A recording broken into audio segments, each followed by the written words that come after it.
Shkon në 10 numri të infektuarve me koronavirus në Shqipëri, disa prej tyre janë të afërm të pacientit zero, 2 të tjerët nga Tirana dhe Durrësi.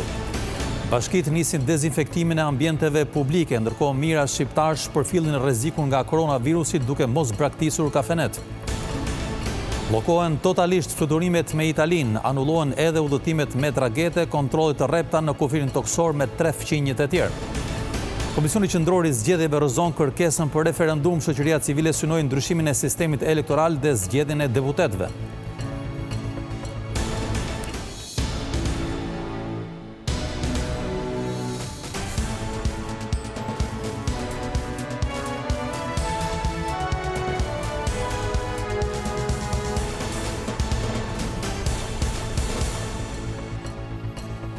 Mirë dita të gjithëve, dhe jemi së bashku me lajmet e drekës këtu në televizionin kombëtar Vizion Plus. Shqipëria shënoi sot një rritje të ndjeshme të prekurve nga koronavirusi. 10 persona rezultojnë në total të prekur nga COVID-19, nga 2 që ishin një ditë më parë. Bëhet fjalë për familjar të pacientit zero, si dhe për 2 persona të tjerë në Tiranë dhe në Durrës. Autoritetet ndërkohë bën thirrje për të shmangur në maksimum grumbullimin në ambientet publike. Ka shkuar në 10 numri të prekurve nga koronavirusi. 6 prej personave pozitiv ndaj COVID-19 kanë lidhje familjare me rastet e para babë e birë që u zbuluan të dielën, ndërsa 2 të tjerë janë raste të veçuara. Përkatësisht, një 31 vjeçar që kishte një histori udhëtimi një ditore në Itali, disa ditë më parë dhe një tjetër në Durrës, historia e të cilit nuk është bërë ende e ditur. Vetëm 10 janë pozitiv. Dhe te kjo 10 janë ata 2 të cilët kanë qenë, 10 që janë deklaruar, kanë qenë 2 të sëmurët e parë, janë 6 vetë që janë kontakte të këtyre të sëmurëve, dhe kemi edhe 2 raste të reja të palidhura me ta 2 rastet e parë. Dhe kemi dhe një person tjetër të shtruar në spitalin e Durrësit.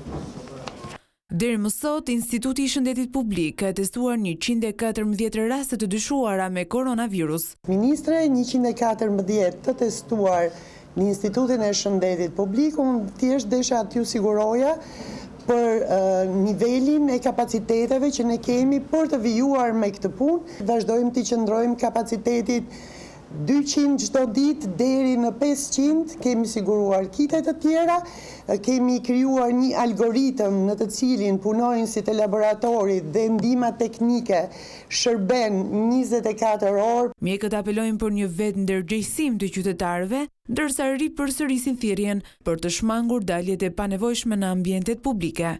Duhet të mendojmë të kufizojmë transportin publik. Pra, të mendojmë vetë se si mundet të evitojmë ndëjtjen në për ambiente të grumbulluara. Të izolojmë lëvizjet, kontaktet, jemi në kushtet e fillimit të një epidemie ose të një pandemie botërore, por dim që nga studimet 80% e njerëzve që infektohen nuk shfaqin simptoma. Ajo pjesë e njerëzve që shfaqin simptoma në mbi 90% e rasteve kurohet në shtëpi. Në spitalin e infektivit në Tiranë ndodhen të izoluar vetëm 3 nga rastet, djali i prekur me të atin dhe 31 vjeçari që udhëtojnë në Itali për një ditë, ndërsa në spitalin e Durrësit ndodhet vetëm një person. 6 rastet e tjera janë karantinuar me detyrim në banesën e tyre. Pacientët e infektuar me koronavirus po i nënshtrohen trajtimit mjekësor në spitalin infektiv. Atje ndodhet tashmë gazetari ynë Sido Barka, i cili do të na jap më shumë të dhëna se çfarë ndodh atje. Sido, përshëndetje. Landi, përshëndetje. Sa pacient janë në spital në këtë moment, Sido? Në fakt është shqetësuar se situata në spitalin infektivit të në Tiranë aktualisht janë të shtruar, të diagnostikuar zyrtarisht me koronavirus 3 pacientë, siç është raportuar nga Ministria e Shëndetësisë, ndërkohë sipas burimeve janë dhe 4 persona të tjerë të dyshuar, pra të suspektuar, të cilët po janë nënshtruar analizave nëse janë mbartës apo jo të koronavirusit.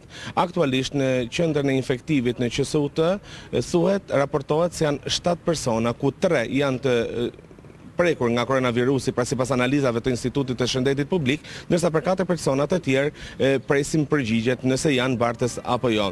Vlen të theksohet, Landi, se janë të shumt qytetarë të cilët vinë dhe përplasen në dyert e infektivit këtu në QSUT, por organizimi mbasi i mjekëve është paksa të lë pak për të dëshiruar, pasi shumë prej tyre shprehen se po përplasen derë me derë pasi i mbyllen dyert e pavioneve dhe nuk i presin ato. Rasti i fundit para pak minutash ku ishte një zonjë e cila kishte ardhur nga zonat e Librazhdit, ishte trajtuar në spitalin e Elbasanit ku kishte simptomat e ngjashme me koronavirusin, por deri në këtë momente nuk është marrë ende përsipër nga QSUT-ja. I njëjti rast ishte edhe me një vajzë e re e cila punonte në një qendër tregtare në Tiranë ku kishte të njëjtat simptoma me koronavirusin, por që shpreh, e cila tha vetë për jashtëkamerave, tha që nuk po e pranojnë dhe e vetmja zgjidhje i kishin thënë që të telefonojë tek 127, ku vetë ata shprehen se 127 shpesh herë nuk punon, është jashtë funksionit si numër, nuk përgjigjen. Si është protokolli që duhet ndjekur në të tilla raste? Pra, çfarë ke mësuar ti nga mjekët? Nëse dikush shkon në spital dhe kërkon një ndihmë për shkak se ka simptomat ngjashme me të koronavirusit, çfarë duhet të ndodhë me këtë person?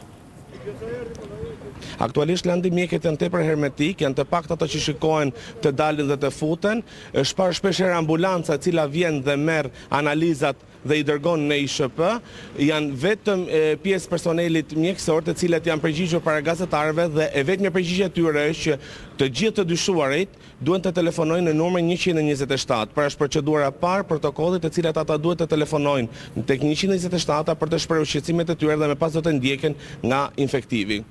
Po, 3 personat të cilët tashmë janë të shtruar dhe që po marrin mjekim aty, si është gjendja e tyre?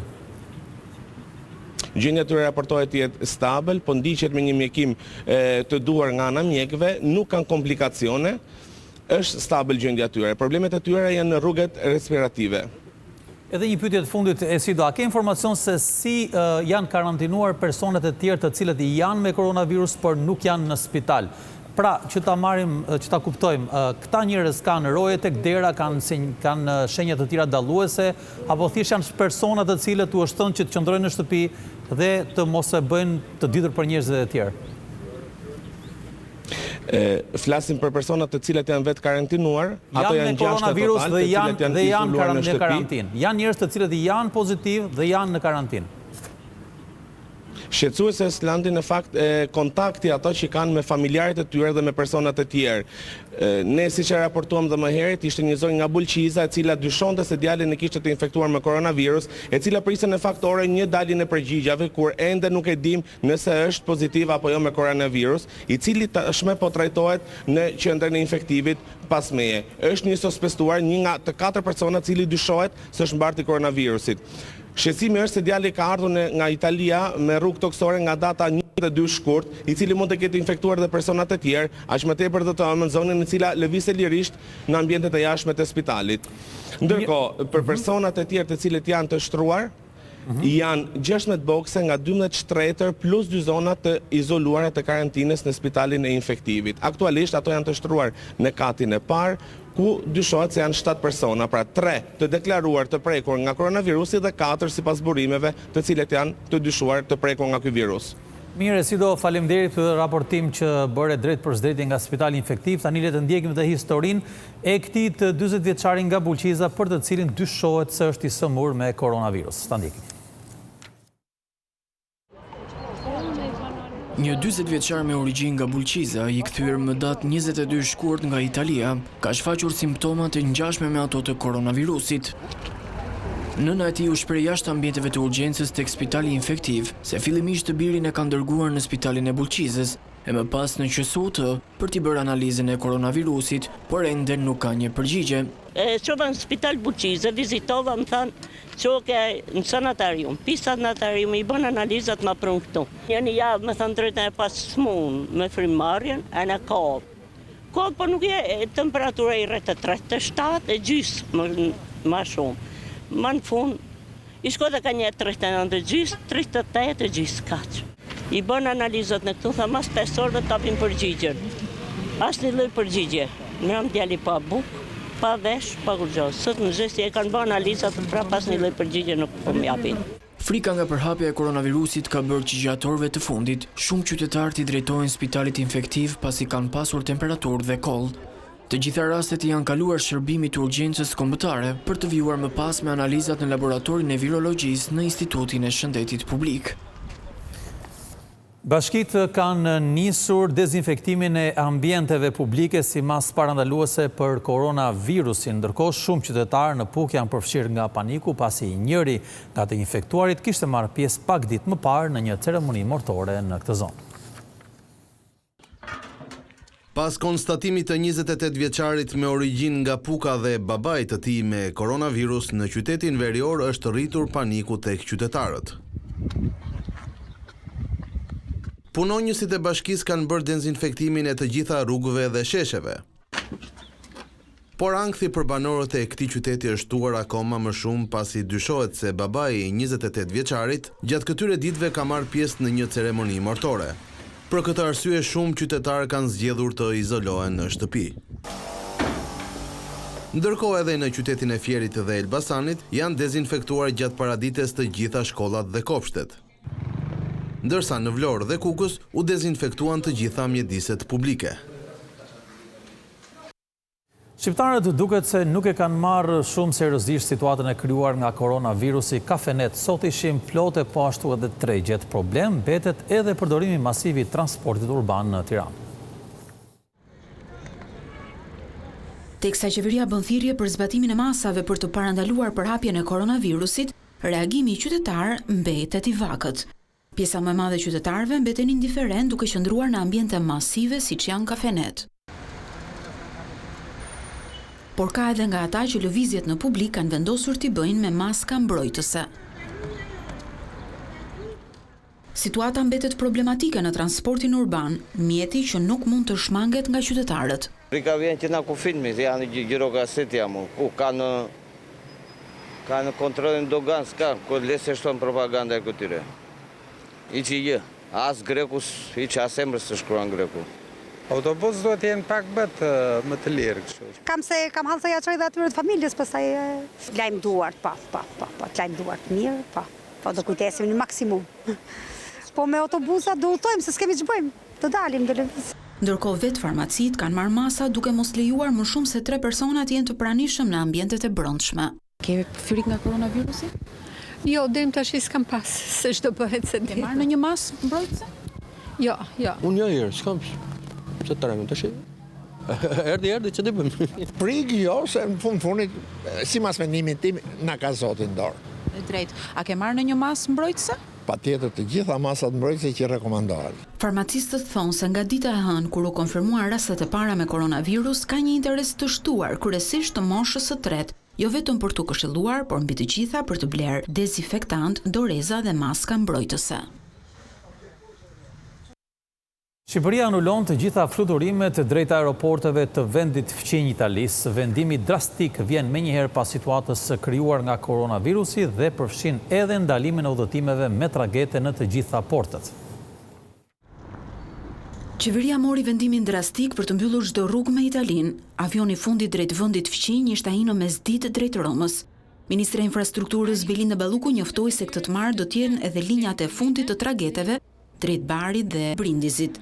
Pezullimi erdhi pas vendimit të shtetit fqinj për shpalljen e të gjithë Italisë zonë të kuqe nga koronavirusi. Tashmë të gjitha aeroportet italiane që kishin mbetur të hapura për operime siç ishte ai i Romës apo i Barit, duke u nisur nga Shqipëria, nuk do të jenë më të aksesueshme. Në transportin detar, sonte do të nisen tragetet e fundit nga Vlora dhe nga Durrësi, pra trageti Vlorë-Brindisi dhe trageti Durrës-Bari, me të gjithë pasagjerët të cilët kanë bler bileta dhe janë për të udhëtuar sonte. Ministria shpjegoi dhe rastet se kur mund të ketë fluturime drejt Italisë. Në rastet kur autoritetet italiane do të vendosin për të tërhequr në shtetasit e tyre nga Republika e Shqipërisë apo dhe pasagjerë të tjerë të cilët kërkojnë të shkojnë drejt Italisë, do të jetë e mundur kjo vetëm nëse avionët e Alitalis apo të kompanive të tjera do të aksesojnë Shqipërinë pa pasagjerë. Situata në tregun e fluturimeve mbetet problematike, ndërsa pasagjerët që kanë prerë biletat vijojnë të jenë të paqartë. Jo të gjitha kompanitë ajrore që operojnë me Italinë kanë arritur një marrëveshje për pasagjerët.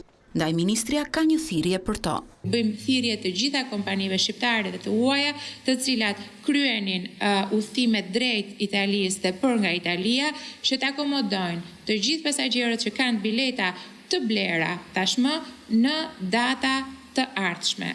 Deri më tani qeveria nuk ka marrë ende një vendim lidhur me transportin urban si dhe atë ndërqytetas, ku fluksi qytetarëve mbetet i lartë.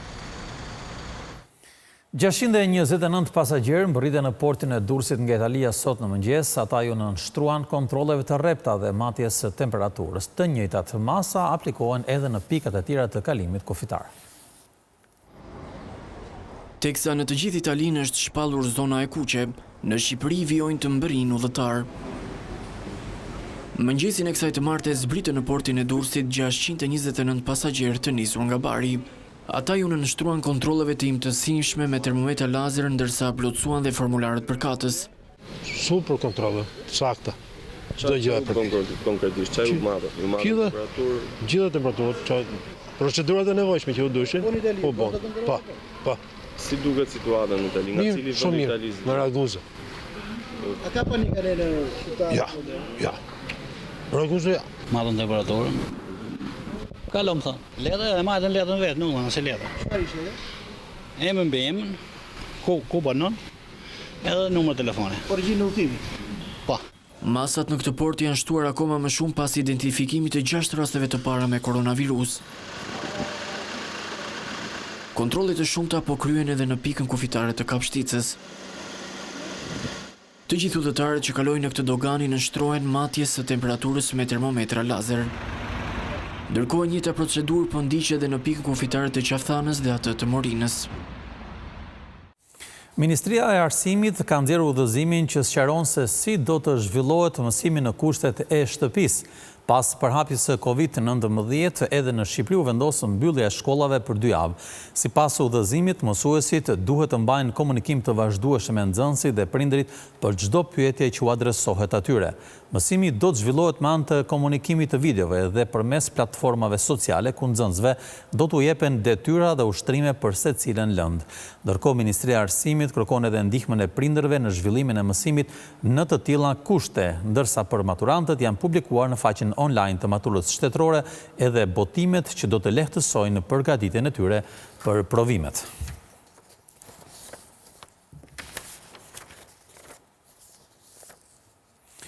Këshilli i lartë i drejtësisë në kuadër të rritjes së masave parandaluese ndaj përhapjes së infeksionit të Covid-19 ka vendosur pezullimin e gjyqjeve në të gjitha gjykatat për një periudhë 2 javore. Nga kjo mas do të përjashtohen të gjitha çështjet e ngutshme dhe seancat e vlerësimit të masave të sigurisë. Në çdo rast duhet të shmanget prania e publikut në seancat në zhvillimin e seancave gjyqësore. Ndërkohë, në një postim në faqe zyrtare, Komisioni i Pavarur i Kualifikimit dhe Kolegji i Posaçëm i Apelimit njoftojnë se shërbimi i pritjes me qytetarët në ambientet e KPK-s dhe të KPA-s do të ndërpritet. Ato kanë sqaruar se çdo qytetar mund të dorëzojë denoncimet përmes postës zyrtare ose mund t'i regjistrojë online në faqen zyrtare të internetit në rubrikën Denonco.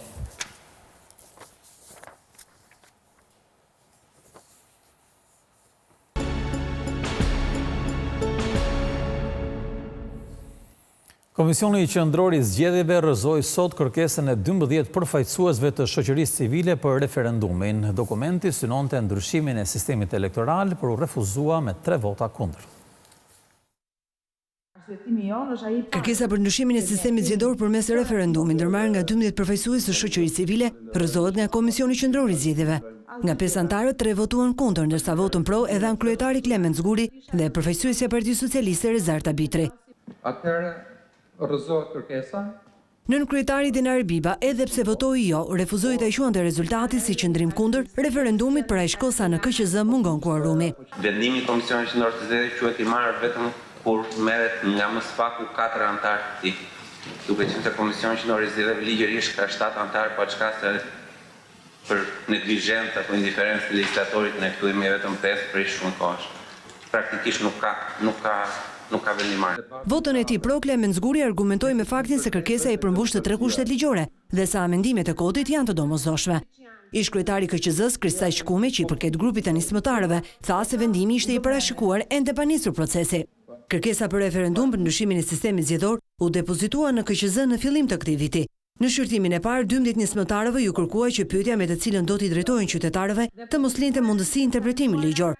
Sot, pyetjes për ndryshim të sistemit elektoral dhe zgjedhjen e kandidatëve për deputet nga vetë populli, Komisioni Qendror i Zgjedhjeve, institucioni që certifikon formularin tip për të mbledhur 50.000 firma, i tha jo. Betemi te Komisioni Qendror i Zgjedhjeve, i cili duhet reformuar pasi nuk mund të rezistojë dot përplasjeve politike. Ky apel vjen nga vetë kreu i KQZ-s Klement Zguri, i cili solli si shembull zgjedhjet e vitit të kaluar dhe bojkotin e opozitës. Klement Zguri, vetmi përfaqësuesi i opozitës në Komisionin Qendror të Zgjedhjeve, ka kërkuar nga Parlamenti reformimin e këtij institucioni. Ndërsa ka raportuar në Komisionin e Ligjeve për zgjedhjet lokale të 30 qershorit, ku opozita nuk mori pjesë, Zguri ka vënë në dukje se KQZ u bë viktime përplasjeve politike. Si trup e ngritur mbi parimin e balancimit politik, KQZ-ja është destinuar të dështojë kur vihet të përplaset me politikën. KQZ-ja këtë radhë i mbijetoi përplasjes sepse ajo nuk ishte në themel të konfliktit, por thjesht një nga viktimat e tij. Një përplasje tjetër e ngjashme ose më e madhe se kjo mund të arrëzojë KQZ-n dhe bashkë me të gjithë administratën zgjedhore. Prandaj, ka rëndësi imperative që kuvendi të ndërhyjë, të reformojë institucionin, ta mbrojë atë nga vala goditëse. Në qershorin e 2019-s, bojkoti i opozitës detyroi KQZ-n të eksperimentonte me komisioner të përzgjedhur nga vetë ajo për të plotësuar vendet e lëna bosh nga PD e LSI. Një praktikë kjo që sipas mazhorancës mund të shërbejë për depolitizimin e plot të komisioneve. Ky është sipari i depolitizimit të administratës zgjedhore. Mbushja dhe KQZ-ve me shteta si aplikojnë kombëtarisht për të bërë pjesë e grupeve teknike të administrimit të procesit zgjedhor është depolitizimi perfekt që duhet ndodhë në të ardhmen. KQZ dhe administrata zgjedhore në tërësi janë çështje që aktualisht po diskutohen në tryezën e reformës. Për Komisionin Qendror të Zgjedhjeve, mazhoranca mbështet propozimin që parashikon një KQZ të ndarë në 3 organe: Komisioneri Shtetëror për Zgjedhjet, Komisioni Rregullator dhe Komisioni Ankimeve. Ndërkohë që Partia Demokratike ende nuk ka një propozim. Por të dy palët bashkohen në mendimin se formula aktuale e Komisionit Qendror të Zgjedhjeve nuk funksionon më. Ndërsa për administratën zgjedhore në tërësi, mazhoranca dhe opozita ende nuk kanë arritur të gjejnë konsensus, pasi PS kërkon depolitizimin e plot, ndërsa demokratët vetëm të pjesshëm. Ambasadorja e Shteteve të Bashkuara në Tiranë, Yuri Kim, dhe ambasadori i Bashkimit Evropian në Tiranë zhvilluan një takim pas ditën e së hënës me inspektorin e lartë të drejtësisë Artur Metani. Inspektori i lartë Metani i njoh diplomatët Kim dhe Soreka me sfidat e institucionit për verifikimin e ankesave, hetimin e shkeleve disiplinore dhe fillimin e procedimit ndaj gjyqtarëve dhe prokurorëve të gjitha niveleve. Ambasadorja Kim dhe ambasadori Soreka shprehen mbështetjen e fortë për punën e inspektorit të lartë të drejtësisë.